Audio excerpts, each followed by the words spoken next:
I had the pleasure of interviewing Bronwen Vearncombe. She is the author of the book Building Your Dream Life. So check out this interview as she describes her property investment journey all those years ago and how it's still relevant today.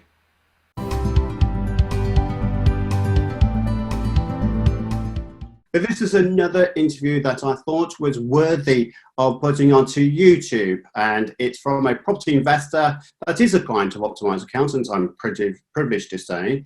But I want to go through some questions that's relevant to today's marketplace. Bearing in mind we have COVID-19 and coronavirus.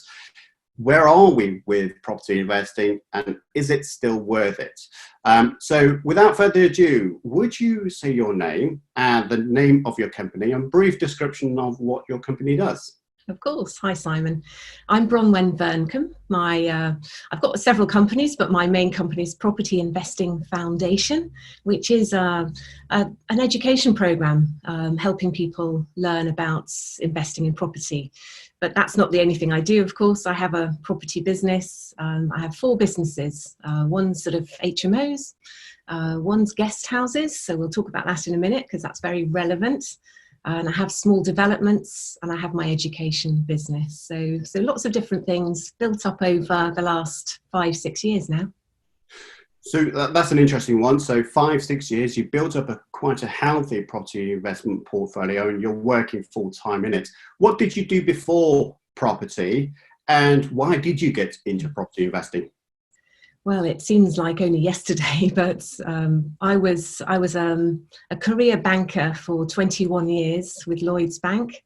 I then did a little bit of work with the NHS, trying to find a way of balancing my work and life. 2 children, elderly mother, husband. Mustn't forget John. No. Just never in had the background, time. isn't he? He's listening in. He's somewhere.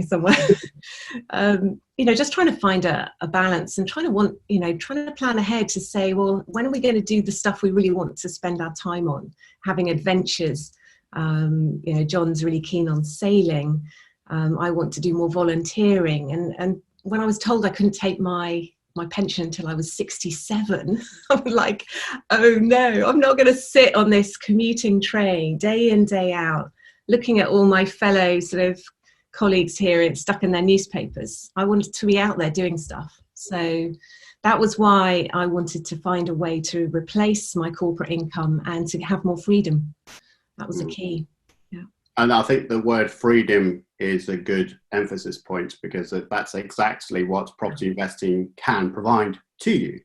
I think the truism for me is that I traded my corporate job for a full-time job in accountancy, tax and property investing. So I probably work longer. I don't know about you, Bronwen, but I still find sometimes I think, hold on a minute, I'm working 12, 14 hours a day, which feels longer than my corporate job. Well, indeed. And that's something that John and I were very, very keen to avoid. We learnt with Simon Misiewicz property mastermind program, and that we were working full time when we were doing that, and we were very, very conscious that we had no time anyway. We only had enough time to do our jobs and the new course and to start to build a portfolio. And so right from the start we said we mustn't create another job. We can't manage our own properties. We can't be managing other people, and we don't want to be employing other people. So that's been a real mantra of ours and continues to be. But of course we have responsibility, and that's huge.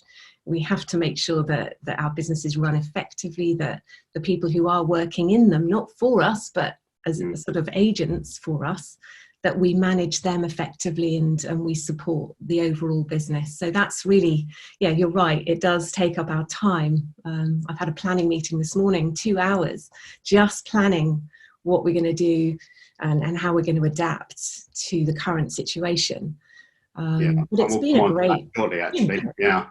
I think the lesson learned there is probably learn from Bronwen rather than myself, in terms of how to manage your time, because I've not managed that myself just yet. That's why I use Simon, you see. That is so true. That is so true. So in terms of your first property investment, let's talk about that.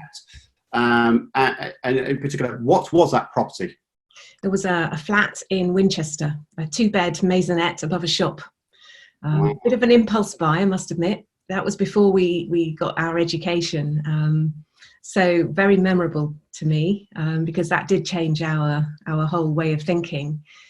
The agent, we walked into an agent. We had a little bit of money, a bit of inheritance coming in. I sold all my Lloyds Bank shares, and we had just enough to put a deposit on a flat. And the agent said to us, "Oh, great, you'll get a yield." I think it was a yield of 5%. Wow, which for nearly made me spit in my coffee then. Fantastic. And for us at that point, it was okay, that's good. It felt less risky than stocks and shares. It felt less risky than a lot of other things. And we just thought, well, let's now start to think about what our responsibilities are, having bought it. And we bought a book called Property Magic, and then went along to a PIN meeting. And Simon Misiewicz actually phoned me up after I went to the PIN meeting and said, "Do you want to learn with us?" And I went, "Hey, this guy that wrote the book, he's phoned me up. How amazing!" That first property we still have in our portfolio. It is a single let. We were thinking of holiday letting it. It's a single let. It's in a brilliant location, and its capital value has appreciated hugely, which is great, in 6 years. But I'm not going to sell that one. It's a great flat. It's an interesting one because you have still got your first property investment where I sold ours, which happened to be Louise's mum's house when we first purchased the property together. And it was a crazy price of £180,000 or something ridiculous. Yeah. And because it was a bungalow, we could only get about £500 worth of rent. So the return investment was similar to yours. Yes.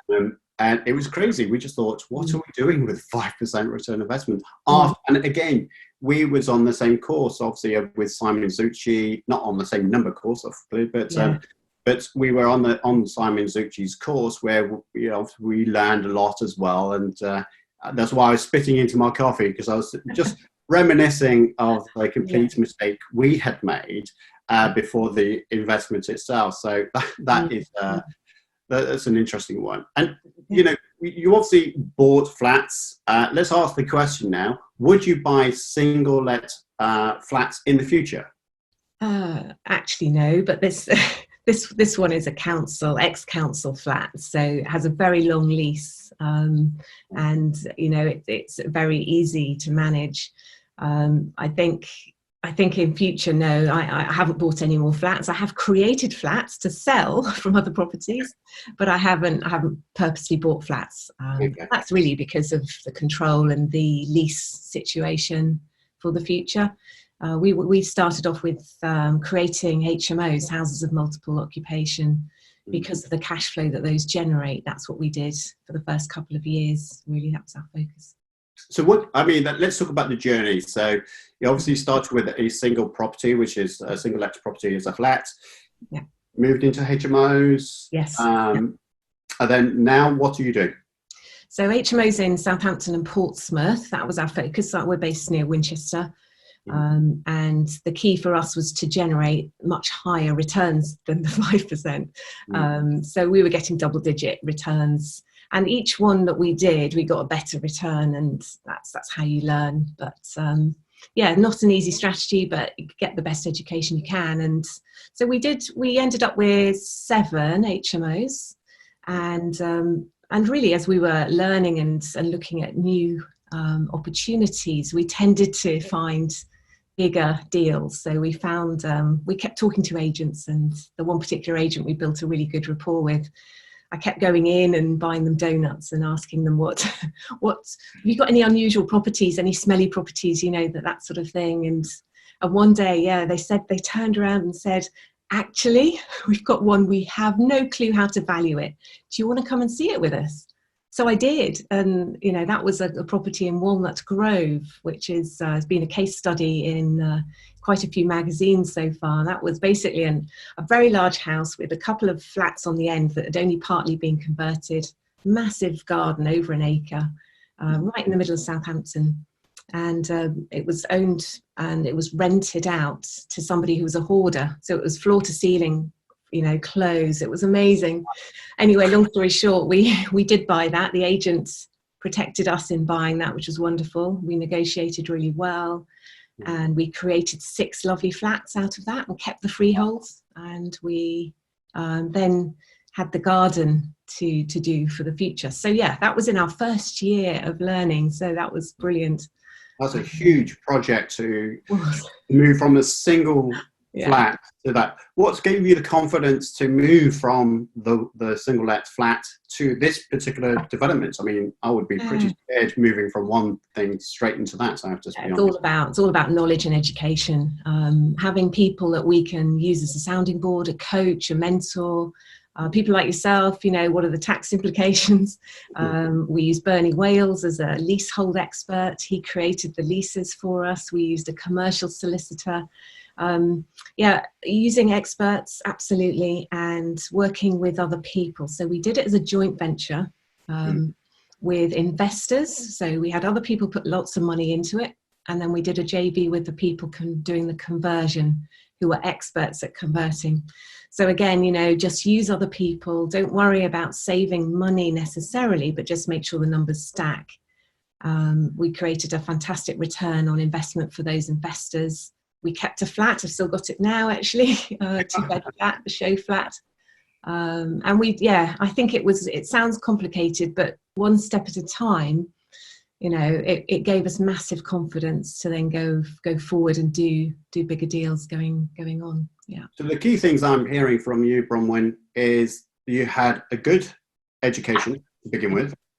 You had a support mechanism with a coach or a mentor. Mm-hmm. You had good people around you. So the phrase I always use is your net worth equals your network, and vice versa. Yeah. So are these the 3 components that you would say is helped you to move from where you were, which is still, a 5% return is better than none, going to where you are now? Would you say those 3 components have been quite vital to that growth? Yeah, those 3, very much so. And finding investors, getting good people who are happy to lend to you, that was critical, because at the time we offered for Walnut Grove, we had none of our own funds left. We'd remortgaged our own home to create that seed capital initially. Yeah. And that's another nail-biting moment, isn't it? Is of having to remortgage your home and. Yeah. Yeah, very much so. But, that's the easy bit. It really is. And it's, with mortgages so low, and they still are, of course, the lowest they've ever been. It's a great way to use leverage. I always advocate that. And as an ex-banker, I'm quite happy with money and borrowing and lending. So yeah, it works well. Now, obviously, you've built up a lot of experience, and you've probably compressed what people might learn in 15, 20 years in those 5 years, is my humble opinion of what you've described already. I've been investing for 15 years, probably longer now. And I'm still edging on developments that I did. But to say you did it in the first couple of years is quite phenomenal. Yeah. Based on that experience, obviously, I can see right behind you, there is a book. Oh, yes, there is a book. Oh, yeah. Strategically placed. Yes, let's grab that book. Let's bring it to the camera so we can see it. There we are. So what is that book, and why did you write a book? Because I have to be honest, writing a book, I've been asked to write one, and I've seriously always gave up excuse after excuse not to do one. Yeah. But time consuming. Why did you write it? Oh my goodness. Well, we've got a couple of years to fill in between, because we did some great stuff in our first year. We were top performers in our mastermind program, and that led John to giving up his day job. I carried on with mine for another year, but only part-time. And then really in the 3rd year, we were doing we were buying guest houses. So at this point, the plan was to buy a large property and convert it to flats, because we'd already had some experience of doing that. But when we realised that we could actually let those rooms on a short-term basis, we thought, oh my goodness, that's actually really high returns.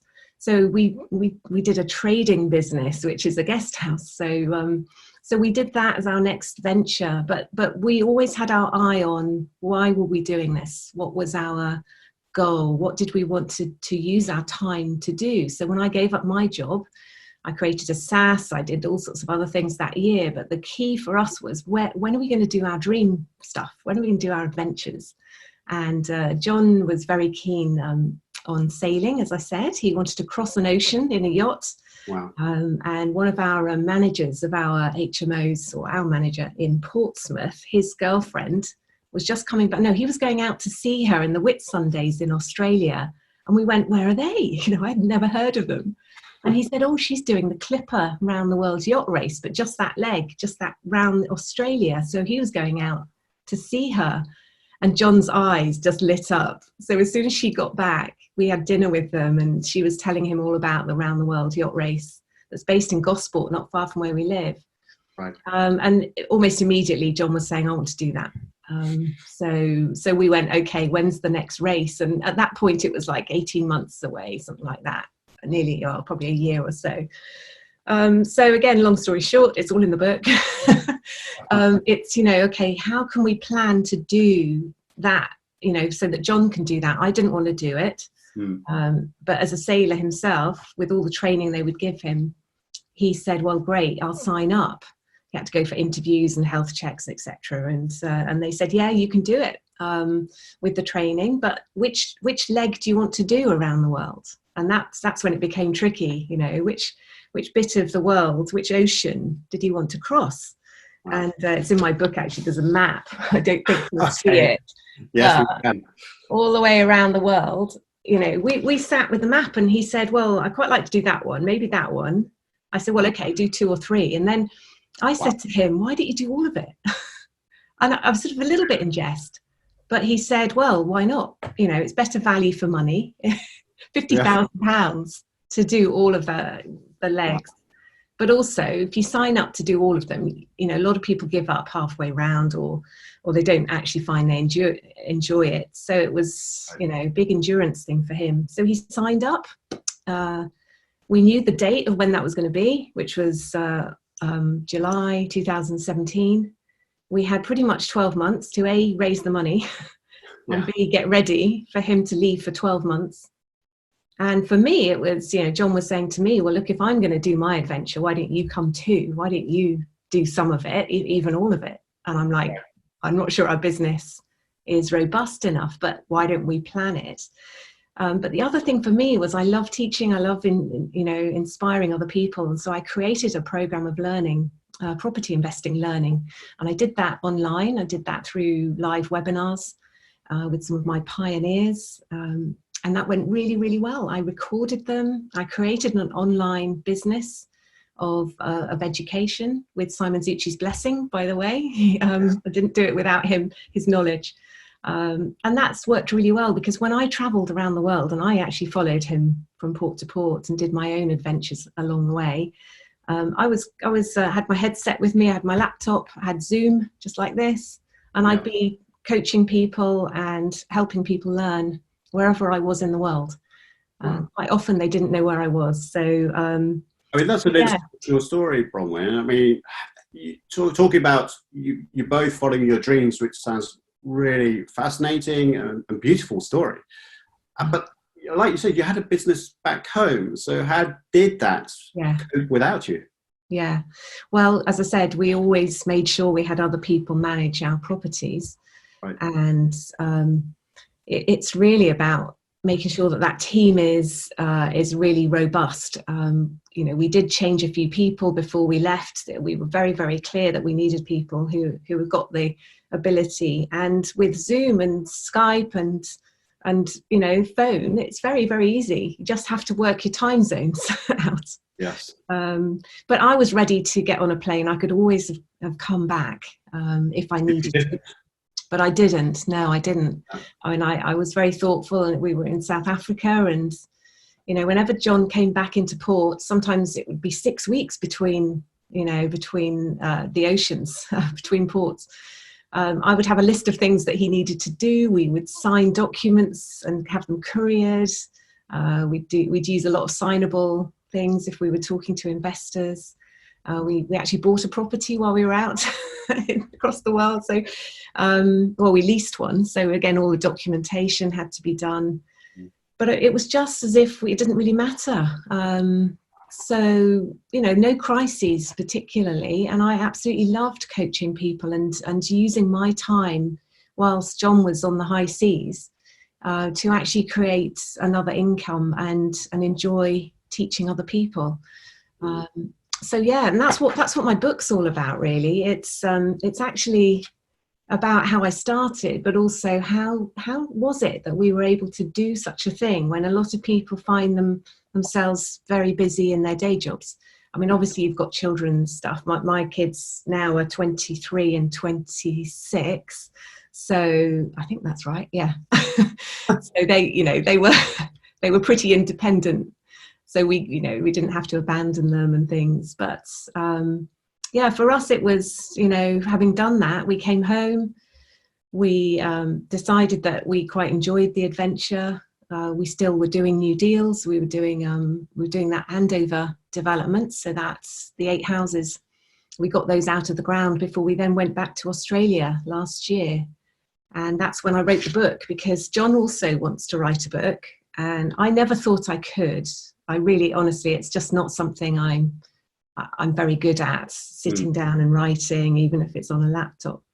But what we said to each other was, if we're going to go back to any of the places around the world, where would we go back to? And we said the Whitsundays. So, northern Queensland on the Barrier Reef there. It's absolutely gorgeous. And it's a nice climate. And what we did was we house sat for 3 months for a lady out there who was traveling to Bali. And we basically had a house with Wi-Fi. We had our laptops, and we'd sit in front of the sea and enjoy our writing.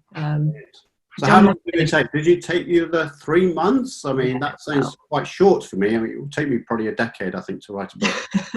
Well, I got a book coach to help me with the discipline.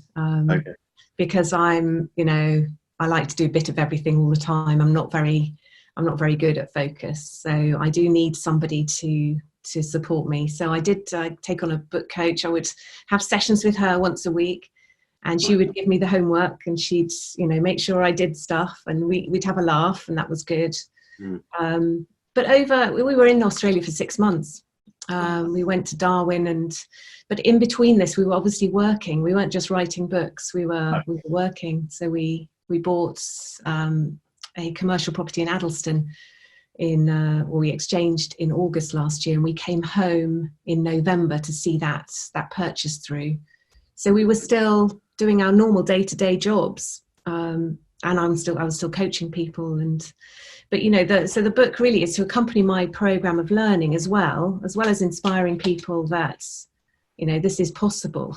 It's absolutely possible. But having done it, would I write another one? I'm not so sure. I'm helping John with his. We're doing that as a joint effort, but that's more about our adventures, not about the learning that we did. Oh, that's good. So how do people get hold of your book and your online program?